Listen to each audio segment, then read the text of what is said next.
Hey, hi. Good evening, morning, Dhamma brothers and sisters. So we'll be starting very soon. The format for the session today will be the same as the previous one. So we'll do the live Q&A first. So if you have any questions you would like to ask Ajahn, please raise your hand in Zoom, and then you can unmute yourself to ask the questions. And then the second part will be reading of the questions that were submitted online.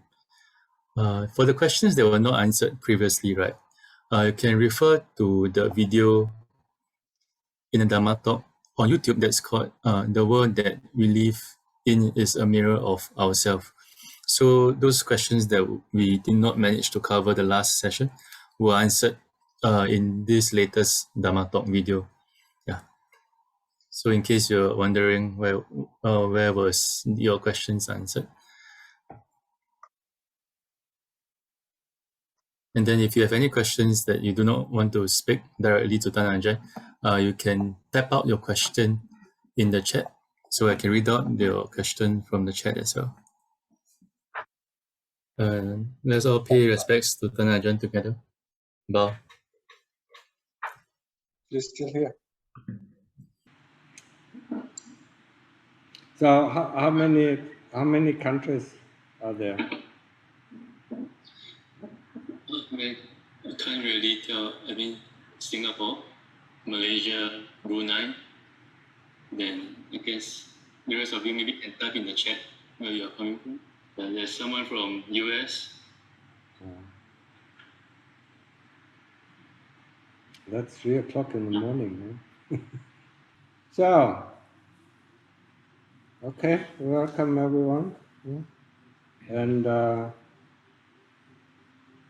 what are your questions? Yeah. Yeah. So if you have questions, you can raise your hand, and then you can unmute to ask your question.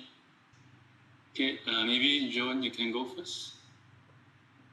Thank you. Thank you so much, Monte, for your generosity. I have a question about the sitting posture.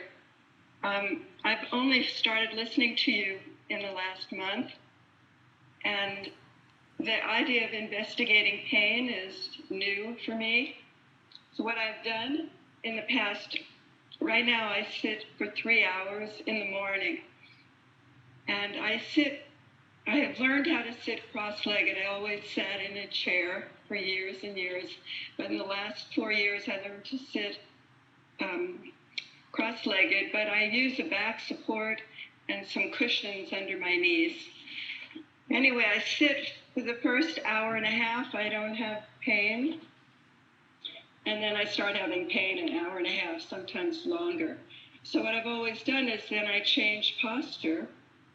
I get into a different posture, maybe put my legs out in front of me, and then I continue for the rest of my sitting period, another hour and a half or hour. But now that I've been listening to you and you say not to switch posture, is that what you're saying? I shouldn't change my posture, but I should investigate the pain. And that's been a big challenge for me. I don't know. I'm trying it.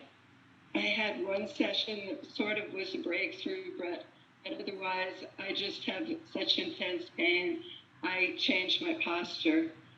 So could you please advise me on that? And my sitting posture. Do I have to learn to sit without a back support? I'm working on it. I have an old 74-year-old body, and my back isn't that strong, but I'm trying.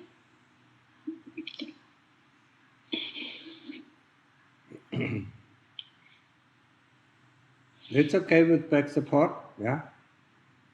So there shouldn't be any problem. The important thing is not the sitting posture. The important thing is that we are with the object. I mean, what you take? Do you take the Buddha or do you take the breath? The breath mostly. I try the Buddha sometimes, but mainly the breath. Okay, that's fine. I mean, either one, yeah. So the important thing is, yeah, I mean, you sit comfortable, yeah, as comfortable as possible, but not in a chair, yes. Cross-legged, with the backrest, that is okay, yeah. Okay. And then you pay attention to the breath, yeah? I mean, you pay attention to the quality of the breath. That is mostly important, yeah? I mean, is the breath in-breath long and the out-breath short, or the out-breath long, in-breath short? Is it rough? Is it detailed? I mean, look at the quality of the breath, yeah? You have to be absorbed in the quality of the breath. Is it the in-breath? Is it the out-breath? Is it switching from the in-breath to the out-breath and switching from the out-breath to the in-breath? Try to nail down this point when it switches, actually. It is very interesting. Yeah? So the important thing is, yeah, to look at the object, observe the object and know the quality of the object. Yeah? The sitting posture is secondary. Yeah? If you can change the posture, yeah, and then sit on for another 1.5 hours or maybe 2 hours, that is also okay. But most of the time, why I say this, most of the time, I mean, the people change their sitting posture, and then after 5 minutes, they get up. Yeah, you understand that? Yeah. So I mean, if you can sit on for another 1.5 hours, that is fine. Yeah? And with the investigation of pain, do the investigation of pain, yeah? I mean, when it's too much, I'm okay, then switch to another sitting posture, yeah? Okay. Yeah? Great. And then try it out, yeah? Thank you so much. Yeah. And also, I mean, with the pain investigation, yeah? I mean, today you can maybe do it 10 minutes, and then each time you do it a little bit more, yeah? One breath more or 2 breaths more, yeah, so that you prolong it, and we don't want to investigate pain to get rid of pain. We want to understand what is the nature of pain, yeah. So you do have to ask the right questions, yeah. Where is it, yeah? I mean, when you sit in front of your TV, I mean, there's no pain, yeah. Or yeah. Or when you sit, and eat some food or have some conversation with your friends, I mean, there's no pain, yeah. The pain only comes, when you do meditation, So I mean, it's an interesting kind of pain, So where is this pain, yeah? So look at it, Is it in the bones? Is it in the flesh? Is it in the muscles? Is it in the tendons? Is it in the skin? Where exactly is it, yeah? And then try to observe it, You go with your attention or with your inner eyes to that spot of the pain, yeah? You go there and then look, yeah, to see, where the pain actually arises, yeah? You will not be able to find it, but the closer you come, yeah, if you come very close to the truth of the pain, I mean, it shifts from one point to the other, just like when you listen to my talks, yeah? Okay, try this, yeah? Okay, yes. Thank you for your generosity, Bhante. Yes. Thank you. Welcome. Okay, thank you, Joe. Jessica and Sarah.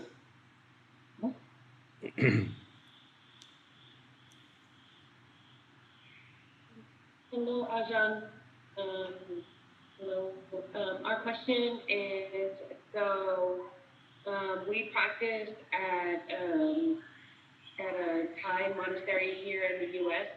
And we wanted to know, how do your foreign monks or prolonged monks learn Thai? Because we're trying to learn Thai so we can kind of better interact with the Thai community. And then most of our teachers here are Thai, and their English is developing. Yeah. So what is your suggestion for us to learn Thai? What city are you in?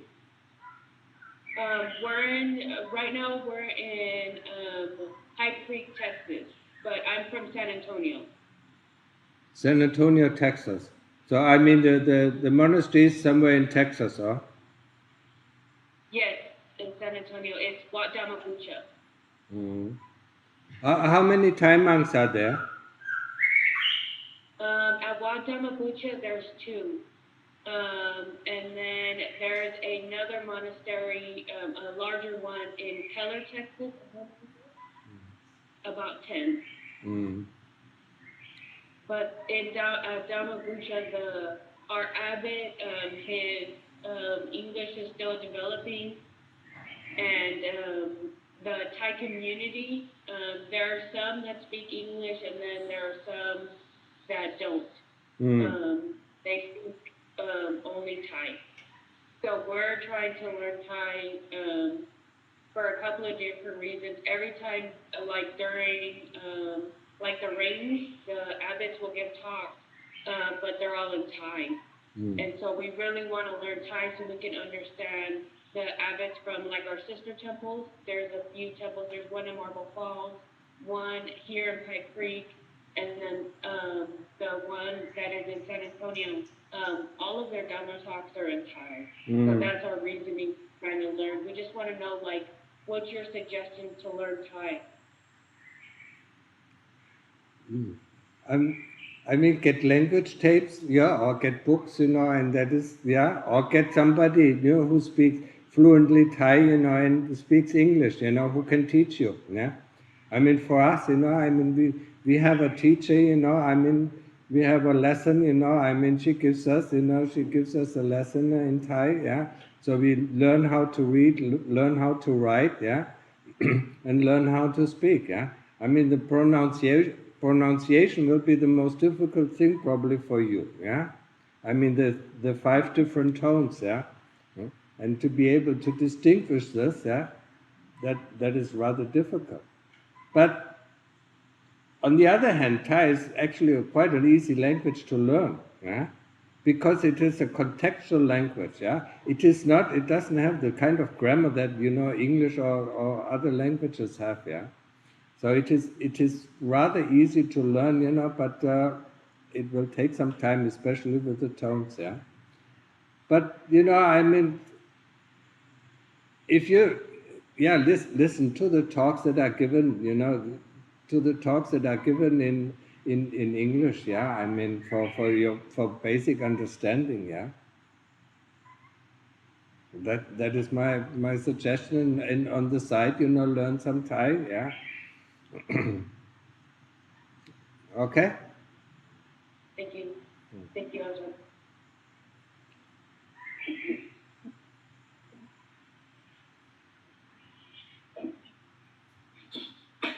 Anyone else with questions, you can raise your hand. No?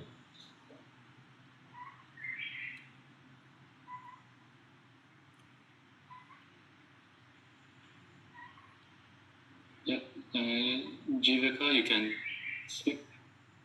Unmute yourself. Yeah, still on mute. Jivika.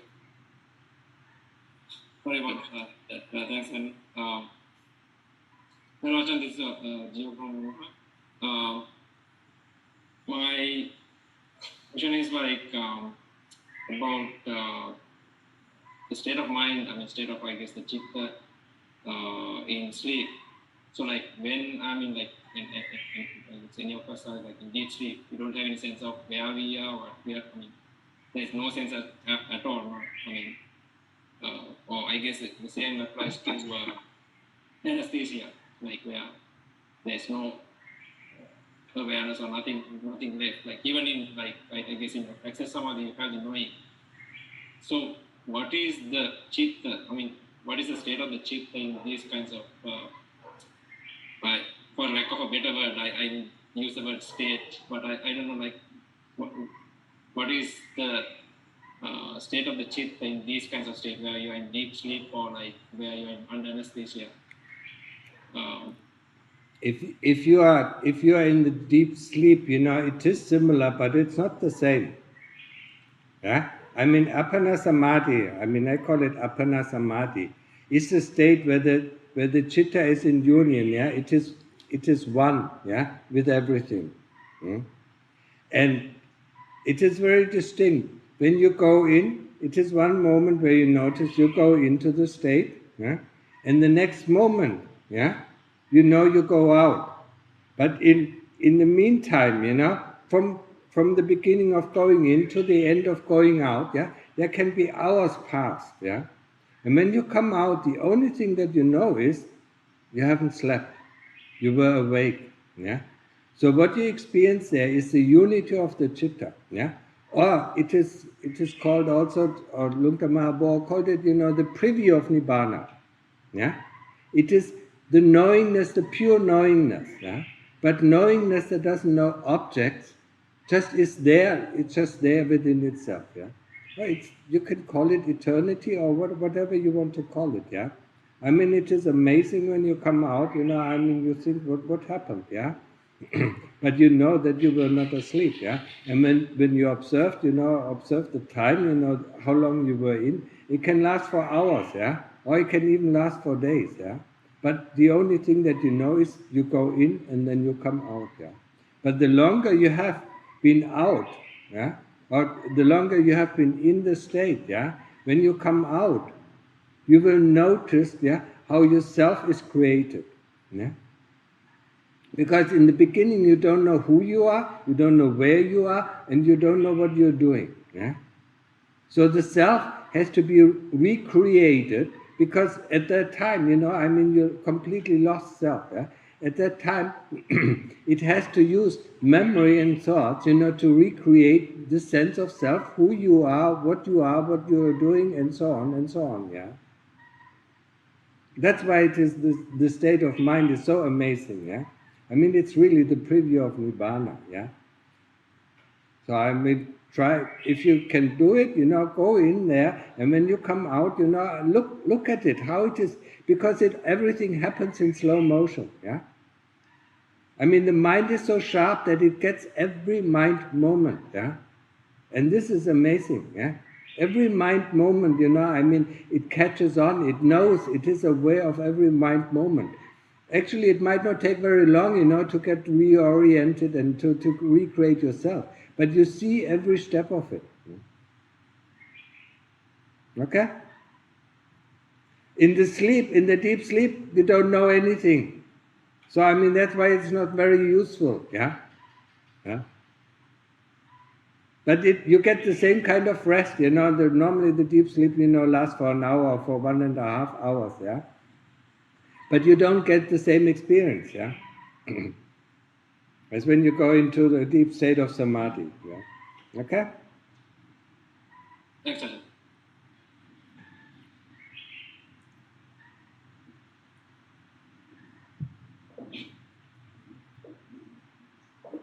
So, any other questions? Yeah. Anyone else would like to ask? Oh, so, yeah, we have another question.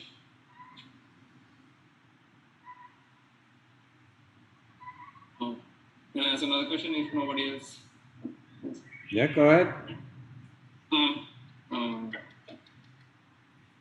The question is related to something that you mentioned in in your talks, like, so when we see, let's say, this, sometimes you mentioned that, like, when I'm seeing another person's hand, it is another person's hand, and when I'm seeing my hand, it is my hand. So, but we should see them the same way. But my question is that, like, we have a sense associated with our body, like, so we can feel, I can feel the sensations in my hand and not the sensations in another person's hand. So where does that distinction come from? Like, I mean, because that is where the association is, because there is a pain associated with my body, with the body that I'm in, and not the other person's hand that I see. So how do I see it as the way you are implying that we should see that this is the same, there is no difference? When you see your hand, you see the hand. So that is seeing the rupa, yeah? When you feel the hand, that is Vedana. You understand it? When you see the hand of another person, you see the hand, it's rupa, yeah? So, I mean, where is the difference between his hand and my hand? Because it is close to us, because we are able to move it, that's why we associate it with us, yeah? But we cannot change the body. You have to think about, or you have to see the body. It is something that has come out of the womb, yeah, grow up, and get old and die, yeah. And this is something that you cannot change. Yeah? So it is, even if you can feel it, even if you can feel the body, it is still not you. Yeah? Because there's something that knows that there is this body. Yeah? I mean, when you drive your car, you can feel the car. You can feel the vibration of the car. Yeah? But you would never associate you are the car, or? Yes? And that's the same with the body. Yeah? You can feel the body, you can move it, I mean, you have the power over this body, you don't have the power over other bodies. Yeah? That is clear. You don't have the power over other people's car. Yeah? But it is the same thing. You have to retract to the one who knows, yeah? Who knows that there is a feeling, or who knows that there is seeing or hearing or whatever, because you perceive the hand or the body, yeah, mostly through seeing, yeah, but also through feeling, yeah. You can feel, yeah, you can feel the body, yeah. But who knows that there is a feeling? You have to ask these questions, yeah. Who knows that there is a feeling? Who knows that there is a thought, yeah? And next time, ask the thought. Do you know you are a thought? So who puts the label onto a thought? Who puts the label onto a feeling? Who puts the label onto a memory? Yeah? Or even then, who puts a label onto a consciousness? Yeah? These are just labels that we learn from the beginning of our life, from this life, yeah, and also the memory from previous life. Yeah, we learn it. Okay, this is me. This is my robot. Yeah, I'm sitting in a robot. Yeah, you can move this robot, but when this robot is broken, I mean, then you have to go and see the doctor. Yeah, huh? You cannot, you cannot mend it. Yeah, you can only wait until the robot completely dies and needs to go to the scrapyard. Yeah, and then you're free. Yeah, but the problem with us is, that we are that we are born in a car, that we die in the car and never get out of the car. So we assume, of course, that we are the car. Yeah? We can move the car, we can, do this and do that, and all these things, The body is an amazing thing. I mean, it is a very creative tool, yeah? But we are so attached to this body that we have to learn how to detach, huh? To see, feeling. There is a feeling. So you say, there is a feeling. There's body. There's the hand. There's the leg. Or whatever you see. When you look in the mirror, there's the face. There's the eyes. There's the nose. Yeah, not me. Yeah, it's not my nose. There is a nose, and there's the eyes. Yeah, and there's the ears, and whatever. Yeah, there's the torso. Yeah. So then you slowly detach, from the association that the body, and the self are one and the same thing. The self is created out of these five khandhas, yeah? You have to understand that, yeah? And that's why I said, it is very helpful, to go into deep samadhi to see how the self is created, yeah? There you see it, and actually, before that, I mean, you still existed. You know that you still existed, yeah? But of course you cannot make any association, because one-pointedness is one point, I mean, you cannot say anything about what is happening in this one-pointedness, yeah? Okay, understood? Yeah? Understood. Thanks, Ajahn.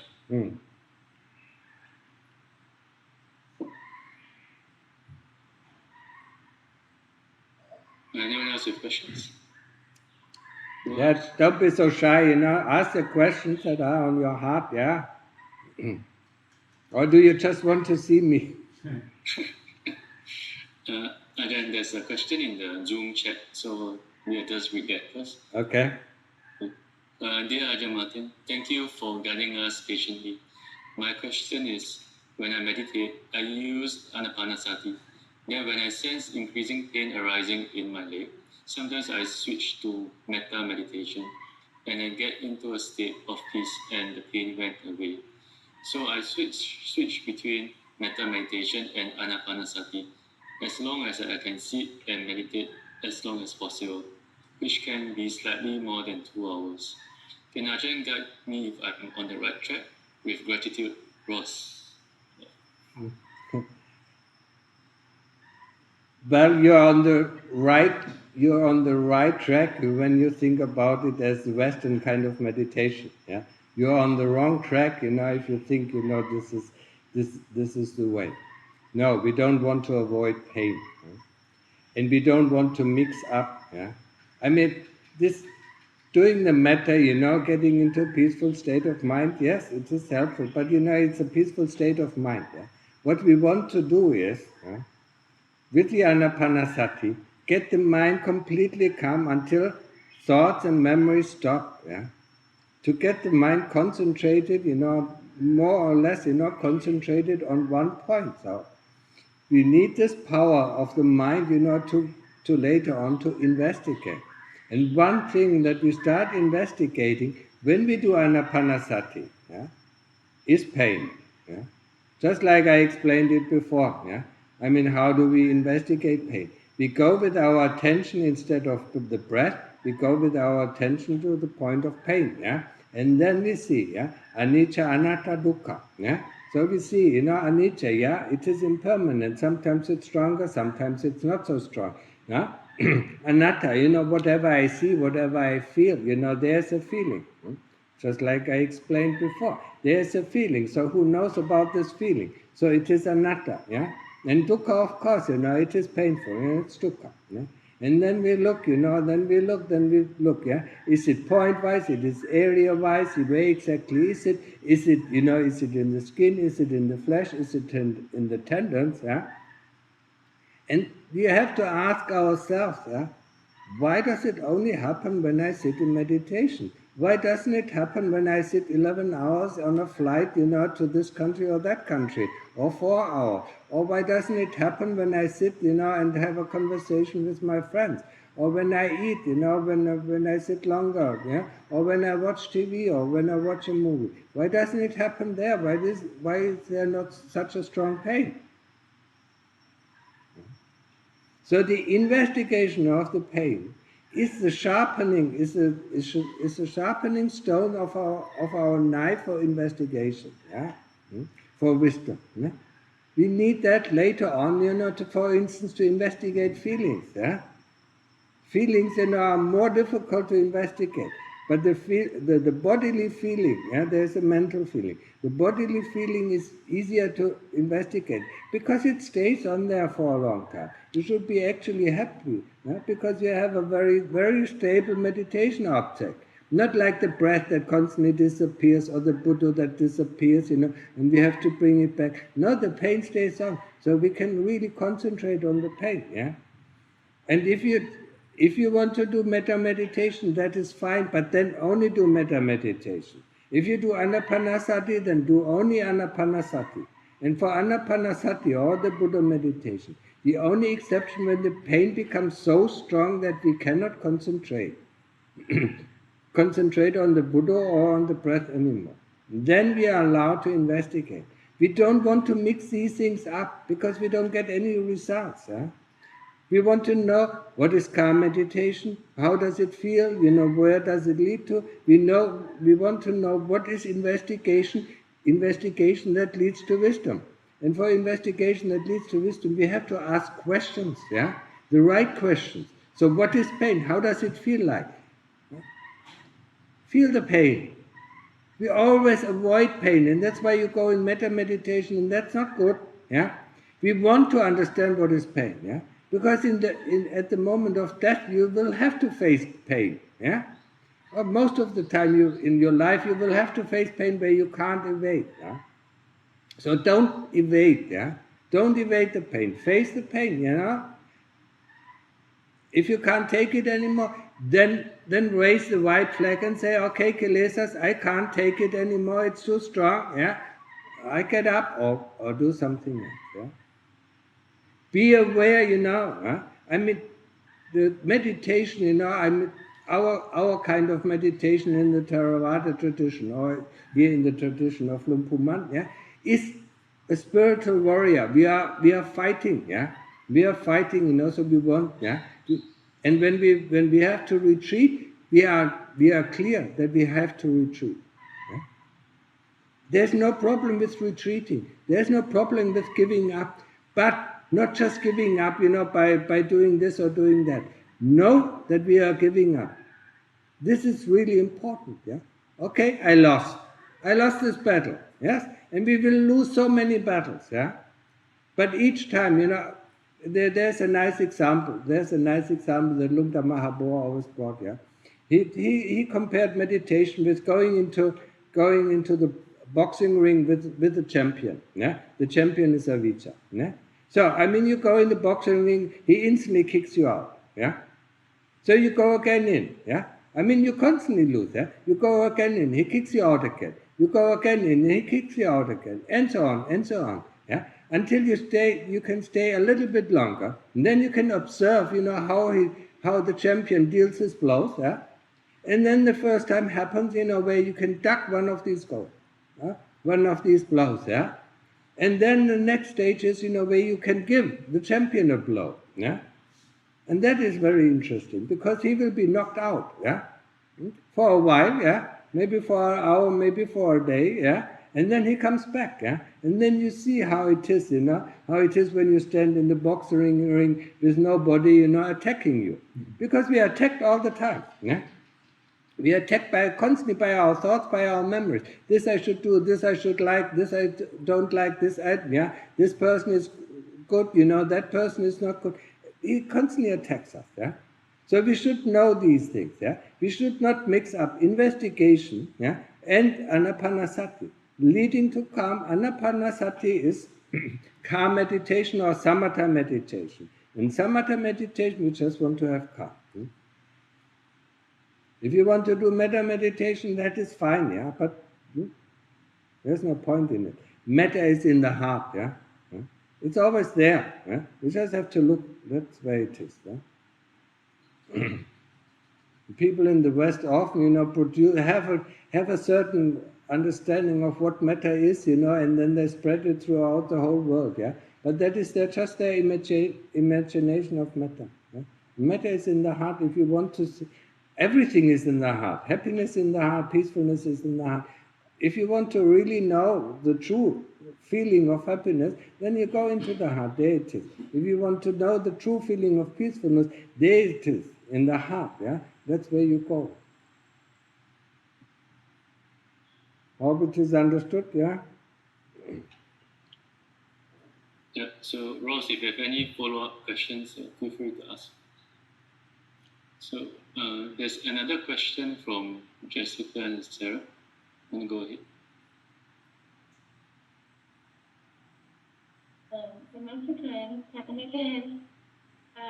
question is in regards to checking the mind for lying, in regards to lying to itself. Kiles can be very sneaky, so if without awareness one can unintentionally break precepts just because they are not aware of their true intentions. So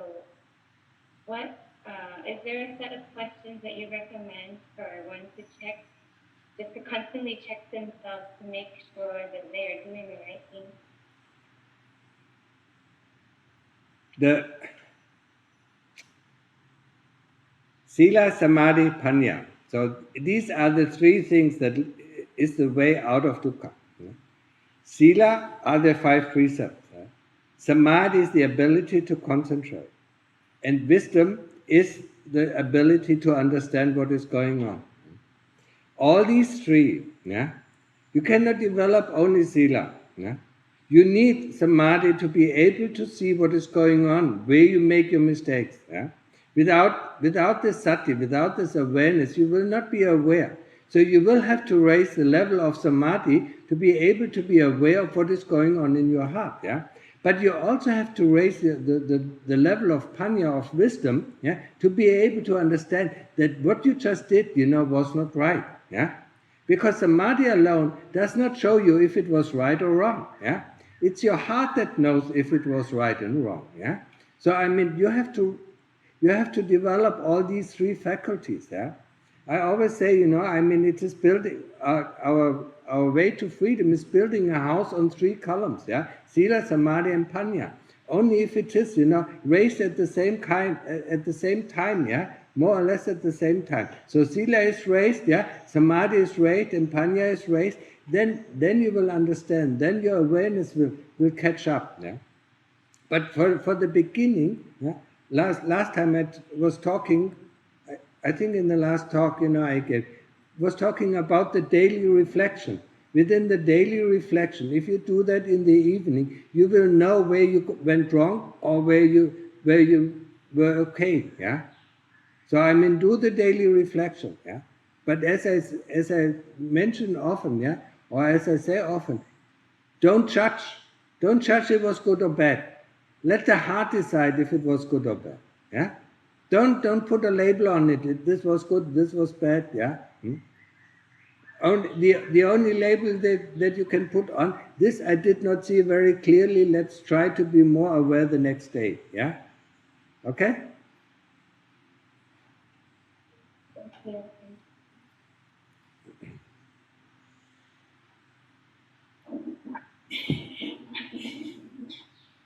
Anyone else has questions to us?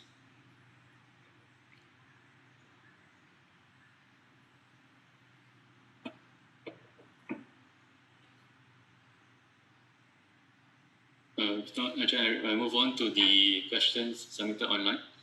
I'll just read out. Okay. So, first question. After an acute illness, I was hospitalized for 5 days. I witnessed sickness and old age in all their glory. I noticed that my mind reacted with denial and ignorance, seeing the inevitability of it all. Yet now, after full recovery, I notice I lack motivation to practice. There is no urgency to practice, yet I know there should be. How do I overcome this? Any suggestions? Best regards. Many thanks for your thoughts. He should go, somewhere where he can feel the dukkha. That is our motivation. Either he recalls his life, being born, When we are born, what is the first thing that we do when we come out of the womb, And we start to breathe, And then we learn how to move this body. And then we learn how to walk, Then we learn how to talk, Then we go to school for 9 years, And then sometimes to university for 4 to 6 years before we actually can use this body, And then how long can we use this body? 30 years where it has really full strength, From maybe 16 to 46 or 40, or 20 to 50, And then from then on, the strength of the body decays and decays and decays, So, and all our life we are working for this body. 99% of our time is concerned about this body. Having food, having sleep, having clothes, having medicines, and having somewhere to live, So we pour all our effort, all our energy that we have, that comes with the body, we pour into, maintaining this body. And in the end, this body decays and dies, So what is the purpose of our life? Is this, because in the next life, when we are so fortunate to become a human being again, then we have to do this over and over again. And it is not the first life as a human being. It is not the first life that we have to train this body for such a long time. Each time, when we become a human being, we have to train it. Once the training is gone, once the training is finished, after 18 years, then we have to work for this body. In the first 18 years, our parents look after you, or after us, and then we have to work for this body. But what is the purpose of this life? Working for this body. And these few hours that we have for our attainment, what do? We spend now with our smartphones, ticking away,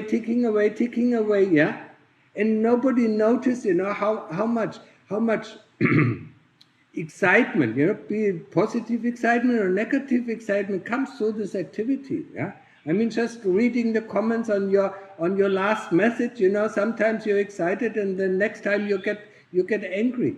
Why do you do this to yourself? You never ask yourself, yeah? You play around, or you play games, you video games, or you watch TV, yeah? I mean, you waste your time, you kill your time, yeah? You can't wait to die, or that's why you have to kill the time, because you can't, it is not fast enough that you die, or ask yourself these questions, yeah? What is the importance of your life? What is the what is the aim? What do you want to achieve with this precious? A human life is very precious, yeah? When you think about there are 31 realms of existence where we can all go, yeah? Huh? Most of us, I only know 2 or 3 realms where they constantly go. The human realm, the hell realm, the ghost realm, and then the human realm, yeah? That's where most of the people go, yeah? Some people go up into the Deva realm, yeah? But yeah, even then, if they go up to the Deva realm, they won't stay there, forever, yeah? Sooner or later, they will have to receive their evil doings that they did in this life, and then go to hell, yeah? And when they go to hell, they come back as a ghost, normally as a ghost, and then come back as a human being. And then we start this circle again. I mean, when do you want to end the circle, yeah? You have to think about, think about your time at school. Think about, when you were 2 years old or 3 years old, yeah, when you tried to talk and nobody understand what you were saying, how frustrated you were, yeah? Or when you went to school and did not understand what the teacher said, how frustrated you were, yeah? I mean, you have to go through it again. And again and again and again, unless, yeah, you make a point, and say, okay, I want to find a way out. I want to find the door that opens, yeah? The door of the hamster wheel that we're constantly running but not going anywhere. I want to find the door and open it up and jump out of the cycle of death and birth. Yeah? This should be so much motivation to practice, yeah? I mean, if you can't find, if you can't find this motivation for practice, I can't help him, yeah? It is like, being in the Deva realm. They don't have any motivation for practice. I mean, if everything is nice and fine, I mean, why should I practice, huh? We only, we have so much dukkha, in our lives, yeah? Be it mental dukkha or physical dukkha, so I mean, that's why we want to overcome dukkha, yeah? And find a way out. Okay, next question. Thank you, Ajahn. Next question. Hi, Ajahn Martin. Hope you are well. I have a question. I have an overthinking mind, and the random thoughts often lead me thinking negatively. For example, worried, stressed, panic, and anxious about many things. I tried to quiet my mind through simple meditation practices, but felt that it is not under control. I find it difficult to stop the overthinking mind and counter those negative thoughts that arise. So, may I ask if there are any proven techniques or methods I may practice to better manage the anxiety and be a more positive person? Thank you. If you have an overthinking mind, use the repetition of the word Bhutto, Bhutto, Bhutto. If you think Bhutto, you cannot think anything else. That is the easiest way. I mean, if you have a lot of negative thoughts, yeah, I mean, not every negative thought, is important, yeah. Look at the negative thoughts that constantly come and then attack them, change them into a positive thought. Yeah? I mean, it is very, very easy. You have a negative thought, and then you ask yourself the question, what can I learn from this? Huh? What can I learn? Yeah? Because the moment you ask yourself, it doesn't matter if it is a negative thought or a negative memory or a negative situation. The moment you ask yourself, what can I learn from it? It's already positive. Yeah? You change, you turn around, you turn around it. Yeah? What can you learn from it? Yeah?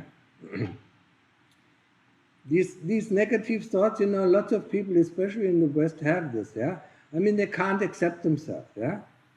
Or they can't, in the same way they can't accept others. Yeah? You have to learn how to accept yourself. Yeah? accept yourself that you are evil, accept yourself that you are good. You have both parties within you. Yeah? You have the good and you have the evil. Yeah? If we just look at our evil, of course we get very negative. But we can also look at our good, and then we get positive. And some people only look at their good, so they forget that they are evil. Yeah. This is the way, somebody asked me about being honest. Being honest that we have good sides and bad sides, yeah? If you don't want to see the bad sides, the first thing is we look at the bad sides, and rip them out of our heart, yeah? Once we see, the cause for our bad sides, yeah? I mean, be it envy, be it hatred, or be it whatever it is, I mean, it is, there is a cause within our heart, yeah? And this cause we can remove, yeah? But we have to be able to find it. And the first thing and the most important thing and the most difficult thing is to accept. Right? That's why last time I said, I look at the world, because it is a mirror of yourself. Yeah. So what you see in others is within you. Yeah. I mean, how many people can accept that? How many people can accept that? Yeah? No, I'm not that. Yeah. Of course you are. Yeah. Because you get frustrated about this behavior or that behavior. Yeah? Yes, you are. Maybe not to the same, maybe not to the same degree as that person, but you still have it within you. Otherwise, you would feel metta for this person because you yourself has overcome this difficulty and you know how much this person suffers so that he behaves in this nasty way. Yeah? I mean, this person behaves in a nasty way because he suffers so much, yeah? But we don't want to see the suffering. We only see his nasty behavior, and then we get aggressive, yeah? I mean, this is the worst type of reaction we can have. I don't know, was the question answered? I completely lost myself, yeah? Yeah, so he's asking if there are any techniques or methods to stop the overthinking mind. And yes. enter the negative thoughts. Yeah, I mean, yes, it was pretty much answered, yeah. I mean, he has to use Buddha, yeah. And when there's a permanent negative thought, he has to turn it around, yeah. If they are just negative thoughts, and they are not the same, I mean, just forget them and replace them with Buddha, yeah. And then sooner or later, only the important thoughts, that point down to something, some problem in his own heart. I mean, he has to attack it, I mean, getting interested. What can I learn from this, yeah? What can I learn from it, yeah? Or take down where is the cause of it, yeah? But you have to have samadhi, yeah? And don't think about it. You cannot solve this problem of negative thoughts with thinking about it, yeah? This will spin around, and there will be no solution. You have to look at it, yeah? With samadhi, with the awareness, look at it, just see this one thought, look at it, and look, where it's coming from. What is the source? Why am I thinking like this? Yeah? And sometimes it's not. Yeah?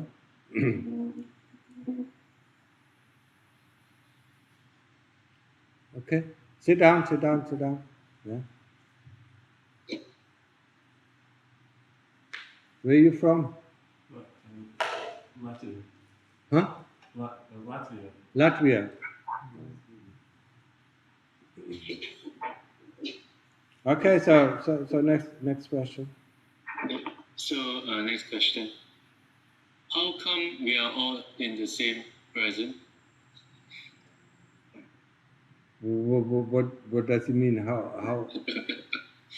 I mean, at this time, in this, in this year, there are certain amount of beings, when he talks about the human race, yeah, that are here, but most of the beings, are in other realms, yeah, and when they are born, then we are somewhere in another realm, yeah.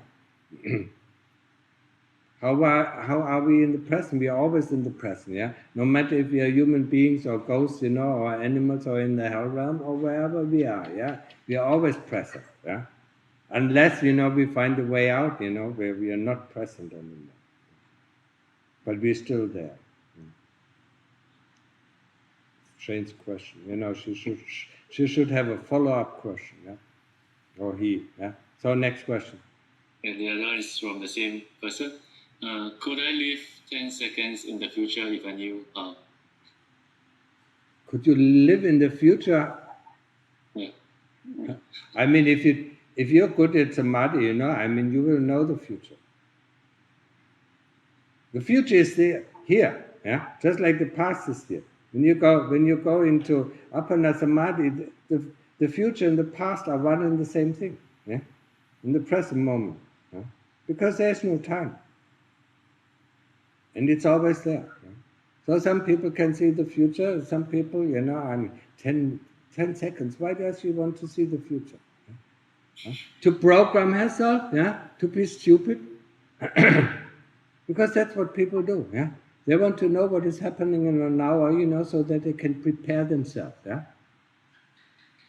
And that, yeah, preparing themselves for a situation, yeah, that they assume that will happen, will give wrong results. Yeah?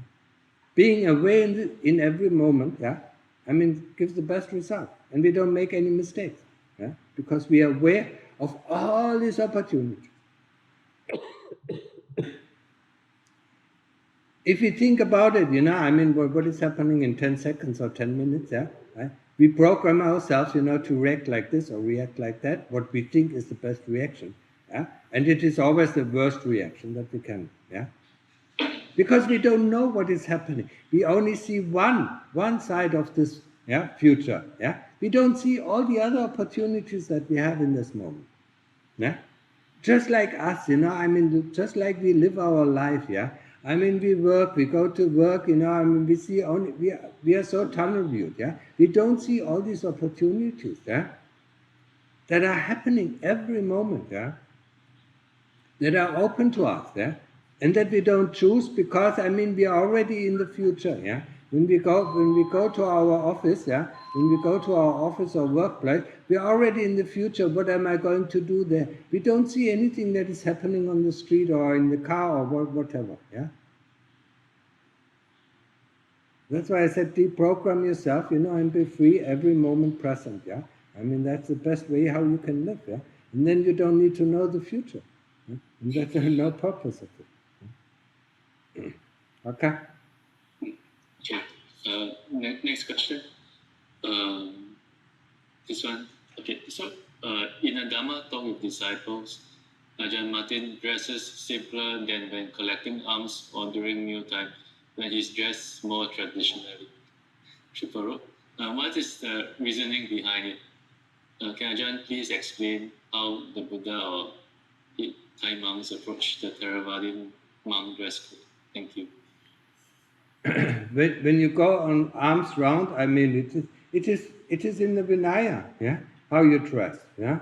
The dress code is in the Vinaya. When there's a Sangha meeting, you have to have all your 3 principal robes, yeah. When you go out for arms, you have to have your 3 principal robes on, yeah.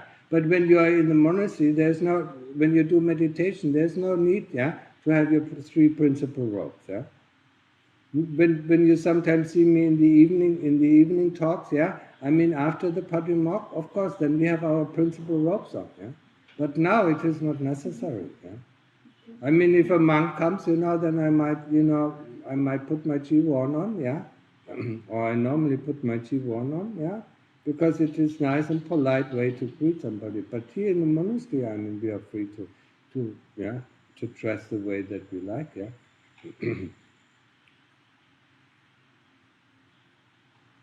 Okay, next question. How would Ajahn respond or approach someone who says, only bad people go to Buddhist temple? What might the intent be behind such a person's remark? Can you explain that to me, brother? Can you read? People go to Buddhist temple. Okay, yes. So there's someone who says, only bad people go to Buddhist temple. Only bad people. Only bad people. Yeah, go to Buddhist temple. So that's the quotation. So how would Ajahn respond or approach someone who says that, what's the intent behind this person saying the remark?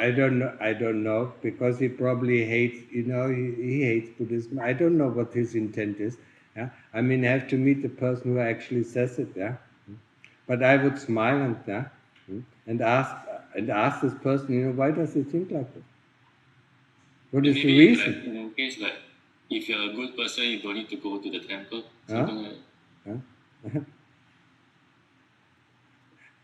I mean, he's Christian or what? Yeah.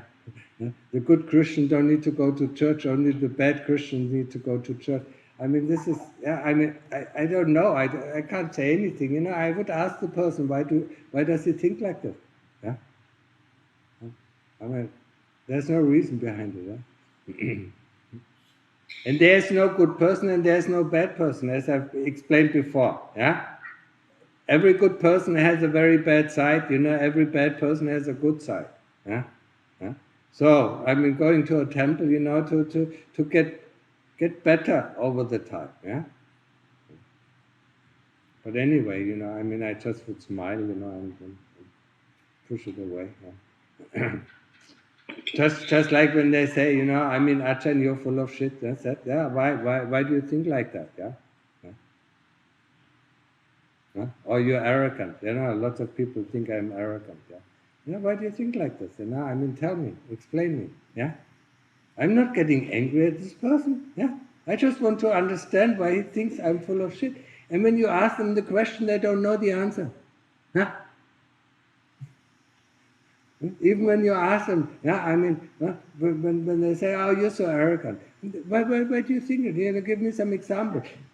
They don't know the answer. Huh? Okay. Same thing, yeah. Just ask them, yeah. Ask them with a smile on your face, and ask, why do you think like this? Yeah? Okay. So, Ajahn, next question. Dear Longpo, in your recent talk, you mentioned Thais just give, and however good or bad the recipient monk does with the money, that is the monk's karma to bear. So my follow-up question is, sometimes we give to an organization in good faith. Yeah. If the organizer did not carry out as promised, do we carry the blame of being not investigating properly and doing things without wisdom? I recall during tsunami, an organization asked for donations of clothing. It was years later I found that the donated clothes were still sitting in the storeroom, not dispatched. Are we free from blame for trusting the organizer? Was there any merits from such giving, even though the tsunami victims never received them? No, we are not to blame, but we should use a little bit of wisdom, especially if it's organization. Yeah, I mean, investigate it a little bit, and if you have the feeling it's okay, then give. Yeah, and what they do, what they do with whatever you give is their problem. It's their karma. Yeah, but your good karma in giving something will never be spoiled by any bad doings of the other people. So your karma is good, yeah. But I know that in the West, yeah, people look, if they are doing the right thing, yeah. I mean, if you just have the impression that they are doing the right thing, just give, and don't be concerned what they do with it, yeah? Because your part is over, yeah. I mean, if you find out later that they didn't do it, then don't give it again, yeah. Don't be stupid, yeah. My Lord Buddha never said, we should get stupid, yeah. We should get wiser, yeah. But the first time, you give to this organization, and then you see they do good with it, yeah. And then it's fine, then you can give again, yeah. And then you see they do bad with it, and then you don't give again, and then you give to somebody else, yeah. But the important thing is giving is always a good merit, yeah. No matter who you give to, yeah. Even if you give it to an animal, even if you have some running dogs, street dogs, I mean, you take them, yeah, and give them to a dog care facility, and then give them some money and take care of the dog. I mean, it's good karma. Yeah? And this good karma, will come back, several times, yeah. I think for animal it's 100 times, For human being it can be 1,000 times, Then the same good karma comes back to you. I can't remember, can't recall the exact. It's about this, So think about, but also for the bad things, If you get angry, if you punch somebody, you get back. If it's a person, you get it back 1,000 times, If you, if you do bad to an animal, you get it back 100 times, And sometimes you are even born as an animal to get it back, Also be careful of what you do. So next question. Yeah, sorry. Okay, so just following up on just now the question, right? So the point in time whereby this person receives the merit is when she gives up the clothes, right? Not when, say, the intended victims receive That's right. the clothes. That's right. The moment she gives, it's the end, the donation is done. She gives it to a person or to the organization and they receive it. They have to receive it. Then it's done. The merit is done. And then she doesn't have any part in it at all. Okay. Next question. There are some domestic dogs that went cranky and ended up biting people. If the victim reports, then the dog will most likely be put to sleep. If victim doesn't report, then other people may become victims in future. What is the right thing to do? If the police inquire, do we just tell the truth without feeling guilty and let the karma of the dog decide its fate? If you are the owner of the dog, then of course you have to take care of it, If you're not the owner of the dog, if you see that it attacks people, it's not good karma, Don't let the dog, we can educate dogs, So give it to a shelter, dog shelter, Or advise the people of the dog shelter. There's a dog, that attacks other people. If it is your dog, you have to take care of it, and you take responsibility also for it. Don't let the dog, just act out its karma, because it's getting worse and worse and worse. Okay. Next question. I used to be able to do daily reflection. However, lately it's becoming more and more difficult. Kilesas seem to cause havoc. At times, my reflection just stopped halfway, and I didn't have the sati to even realize it. Also, I find that on days when I either practice very hard or wasting time, even though I have the intention to do reflection, to let my citta see how I spend those days, but I usually end up doing no reflection. Daily reflection seems to be getting tougher, not easier for me. What can I do to overcome these obstacles? Do it. Everybody of us knows it, it's the more we see, the more the kilesas get angry, and the more they try to avoid. The kilesas don't want to see what they are doing. They are children that want to play. They don't want to see the results of their actions. So if somebody, if we observe, if we observe a child what it's doing constantly, it will act very differently from when we are not observing it. So it's the same with the kilesas. They get really angry. The closer we come, the more we understand how they work. The kilesas love to work in the dark. If you shed light on it, you see how they actually trick you all the time. And of course, they lose their power if you see through them.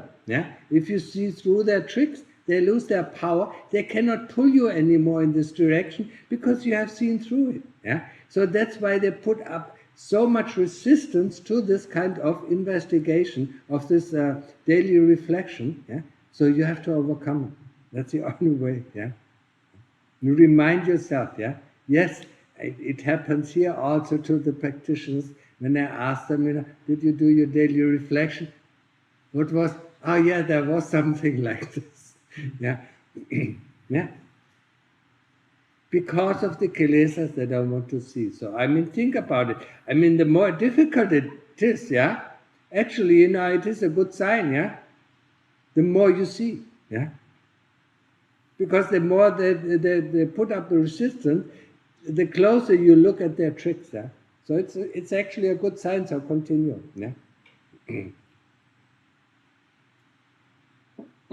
Thank you, Ajahn. So that's all for the questions that were submitted. I think Jivaka, you have another question first? Yeah, go ahead. What is Yes, sorry. No, it's too late. My question is about so you mentioned about these other realms of existence, and also I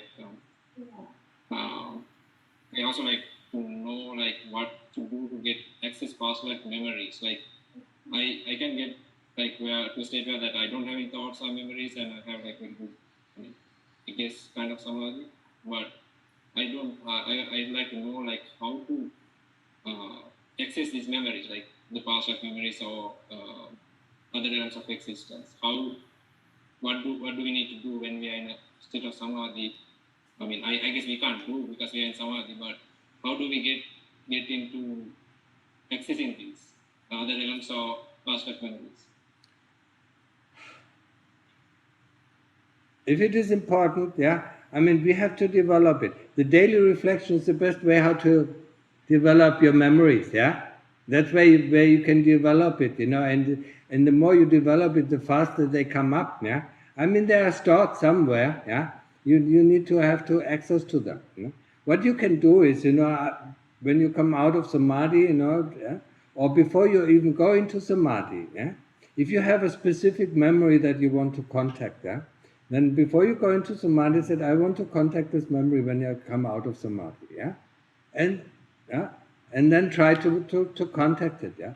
I mean, it takes training. Everything takes training. Remember how you learn to talk and to walk and and everything, how to write and to read, yeah. It takes time, yeah. Also this, yeah.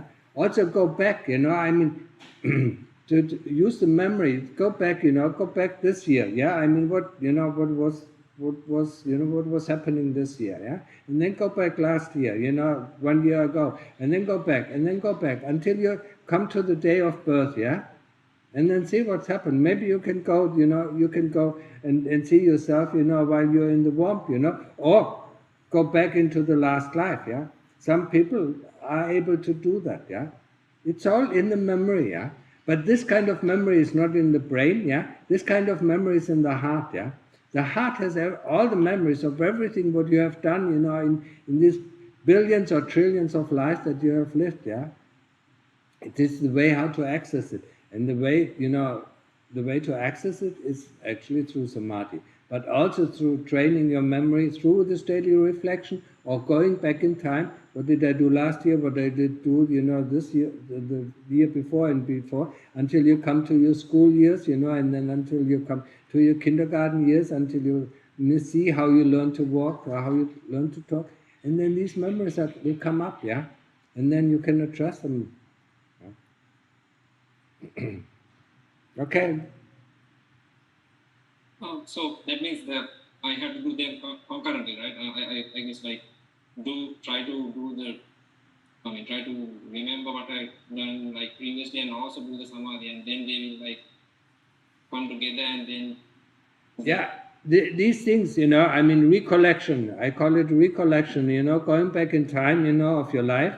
This is one recollection. The daily reflection is one recollection. You don't do that. You do it after samadhi, because that's where it is most effective. Yeah, when your mind is concentrated. Yeah? When you want to have a specific memory, yeah, and if you're good at samadhi, before you go into samadhi, yeah, address the specific memory. I want to have this, and then go into samadhi, and then after you come out of samadhi, look for it. Maybe it is there. Maybe it's not there. Yeah. Thanks, sir. Okay, so I mean, if in Brunei there are no more questions, yeah. I didn't see Linda. Where's Linda?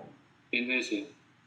I've sent in my question number already answered. Thank you. Okay. I'm still waiting for you to come, yeah?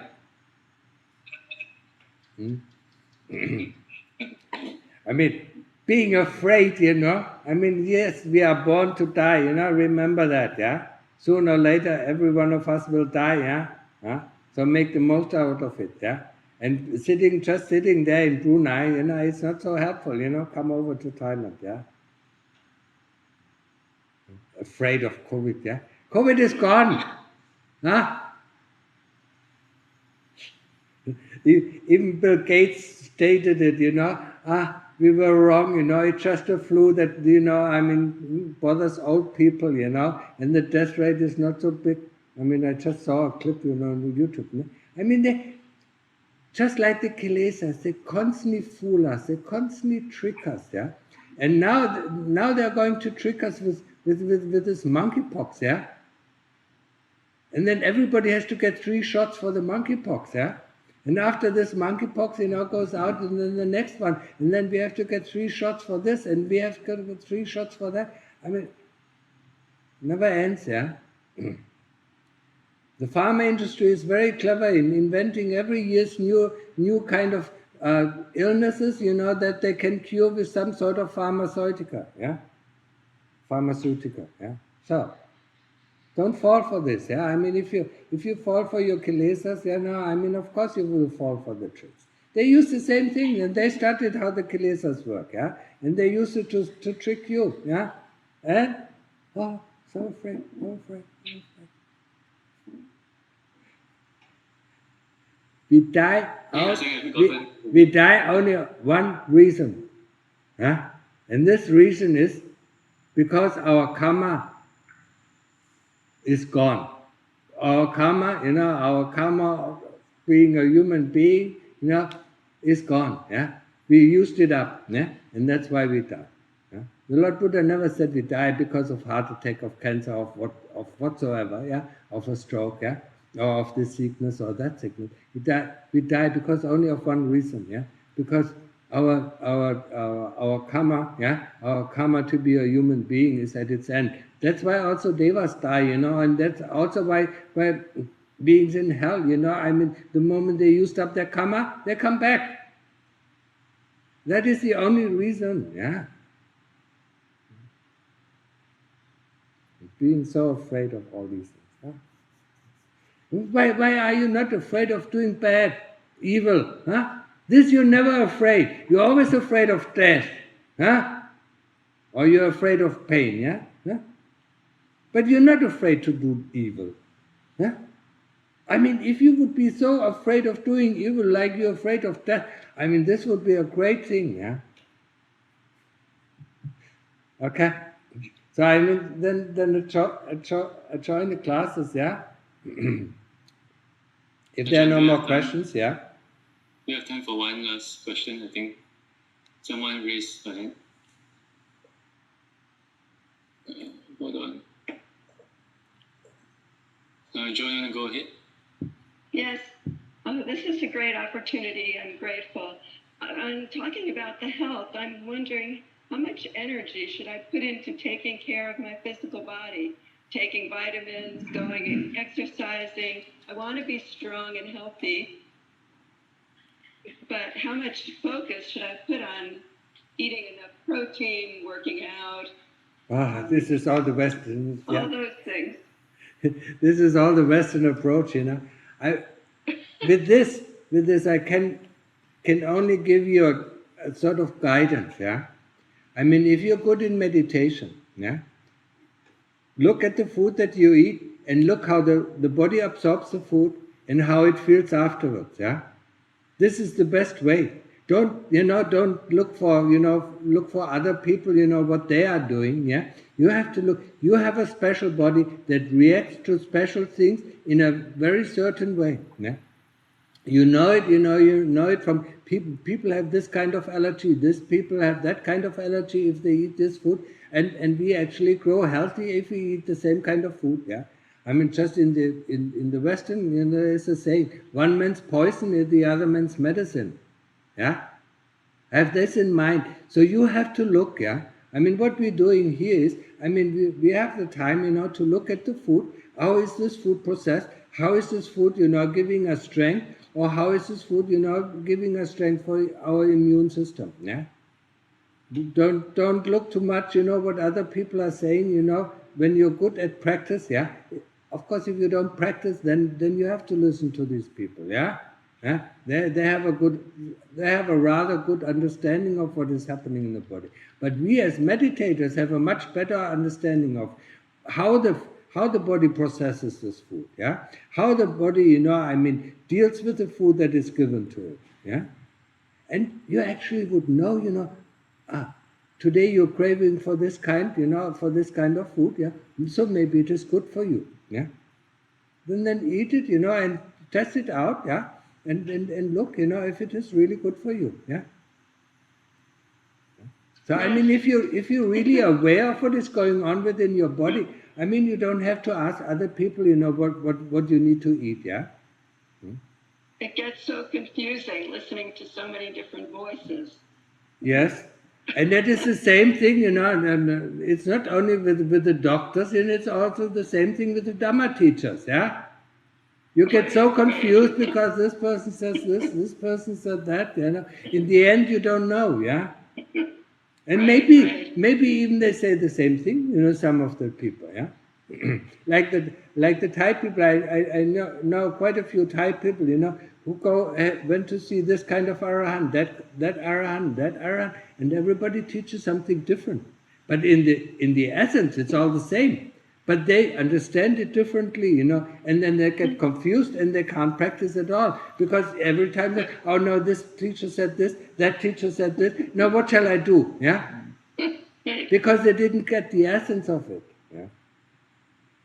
So too many, in German we say too many cooks, waste the food, yeah? Okay? Okay, great. Thank you. You're welcome. Okay, so Jani, let's close up then. Yes. Thank you, Ajahn, for guiding us and answering all the questions today. Let's all pay respects to Ajahn together. Bow.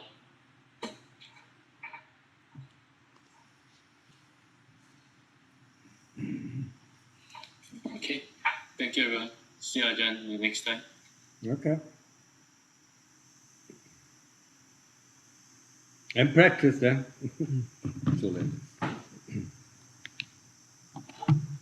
So, what is the name of the person from Latvia? Ernest. Huh? Ernest. Arne.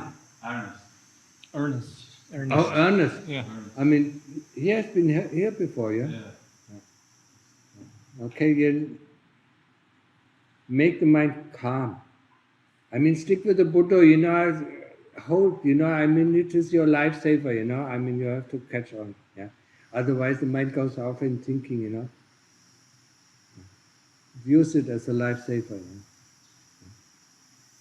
And you women, live in harmony, yeah? Huh? It's the same with the males, yeah? Females. Chicken. Yeah? We don't have so many chickens in Pantat. It was so easy to see, yeah? The male chickens, yeah? And the female chickens, how they behave, yeah? And you could one-to-one, onto the female humans and the male humans, yeah? It's so amazing, you just see. Of course, they have been humans before, now they have, now they have become chickens, yeah? Constantly fighting, constantly wanting this, constantly. Just remember what I said, whatever we see in the other person is within us, yeah? Okay? So, with this, we end, yeah? We end the session. These are questions from the... Those are mostly the Zoom questions, but there's like 2 or 3 email questions.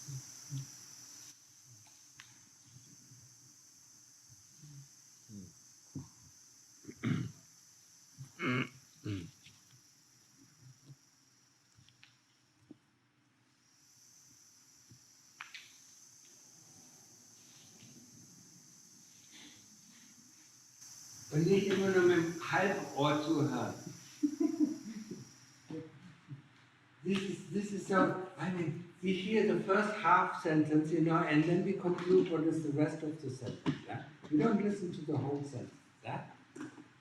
And that's where we get everything wrong.